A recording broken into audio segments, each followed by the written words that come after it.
Today we're going to be talking about the Leviathan. The Leviathan happens to be some type of ancient sea serpent or a dinosaur of some kind. I mean, that's the usual description that we get, but if you go and look at the description of it, it happens to be much more than that. So this is what we're going to be doing. We're going to be going over the most in-depth study of the Leviathan, and we're going to compare it all throughout the Bible.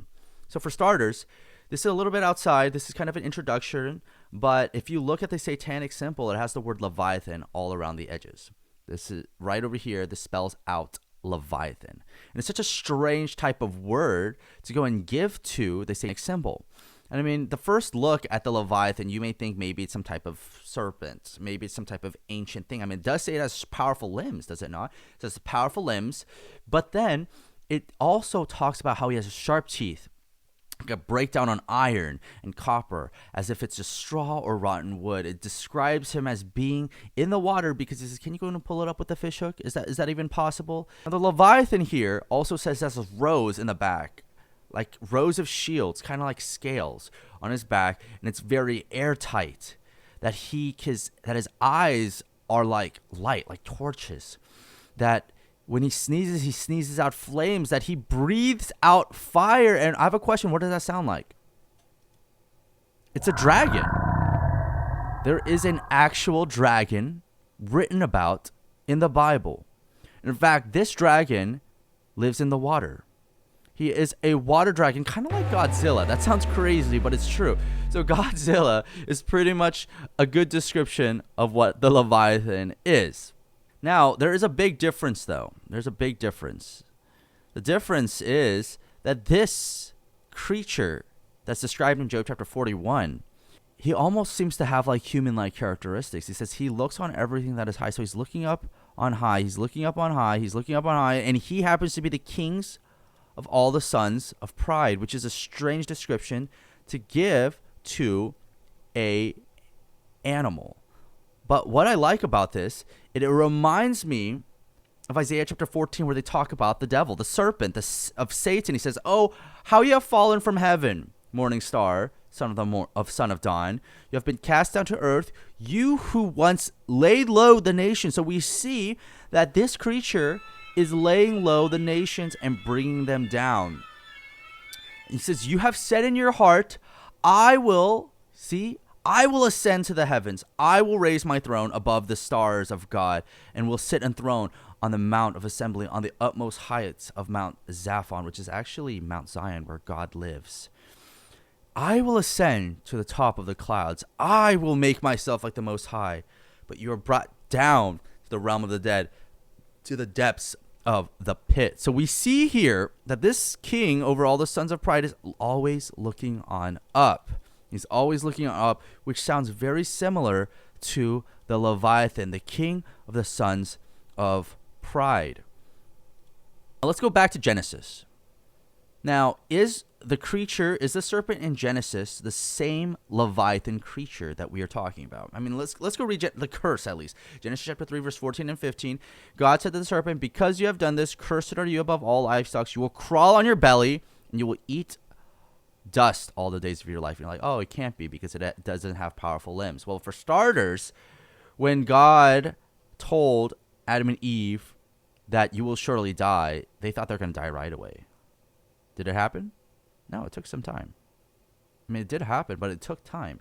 Now, for the serpent, were his limbs taken away right away? It doesn't describe it, but at the same time, it didn't describe whether or not Adam and Eve was going to die right away.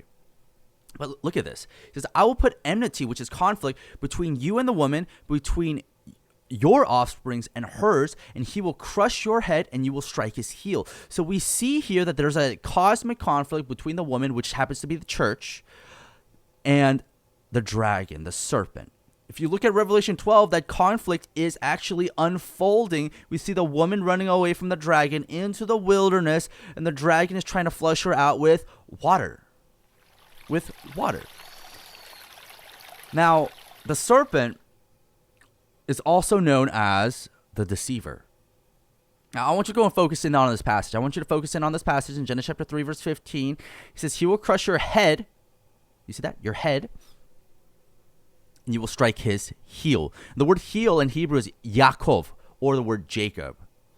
The reason why he's called Jacob is because when he was born, he grabbed on his brother's Esau's heel and he came out. So we see the word heel here, but this word Yaakov has two meanings. It is dualistic. I mean, we have that word in English as well. Example, hey, I'm going to go right. I'm turning right. Hey, I am right, as if I'm correct. Hey, I'm turning left. Hey, I left that behind. You see how the same word has two meanings? So Yaakov has two meanings too, which both means heel and deceiver. So we see here that the main method of attack of the devil is to deceive. Now, this deceiver, according to Ephesians, this is the New Testament now. The New Testament. This is Ephesians chapter 2, verse 2. He says, Paul is writing to the believers. He says, look, stop following the ways of the world and the ruler of the kingdom of the air, which is where they live in the atmosphere, and the spirit who is now at work in those who are disobedient. So we see that there's some type of ruler that is ruling this world in heaven before. And he also states, Jesus says this statement. He says, the rule of this world now stands condemned, which is crazy. Because we always think God is in charge of everything, which is true. But there's a ruler of this world, and this ruler happens to be ruling in heaven and controlling everything until he apparently loses his place. And this is what happens in Revelation chapter 12. In fact, remember, the serpent, the dragon, happens to be going after the woman in Revelations. And eventually he loses his place when there's a war that broke out in heaven. There's a Revelation chapter 12, verse 7. It says, Michael and his archangels fought against the dragon. The dragon and his angels fought back, but he was not strong enough, and they lost their place in heaven. And the great dragon was hurled down, that ancient serpent called the devil. Remember, this is an ancient serpent. The ancient serpent called the devil or Satan, who leads the whole world astray with deception. You see that? This is deception. He was hurled down to the earth and his angels with him. So the question that comes to mind is, what was the devil doing before when he was in power? Was he ruling? Was he actually ruling? So remember, Job happens to be the key book that we're doing this study in. Job chapter 1 sets up a premise of this divine council in heaven, this divine council on Mount Zion. And it says one day the sons of God, I know in some translations it says the angels, but it states the sons of God came to present themselves before the Lord, and Satan also came with them. And the Lord said to Satan, where have you come from? And Satan says, the Lord answered the Lord, from roaming throughout the earth, going back and forth on it. Now the real question is, why was he there? In fact, if you look at the genealogy of Jesus all the way back to Adam, I'm going to go and go to Luke chapter 3 verse 23 to 24. It talks about, it's a genealogy.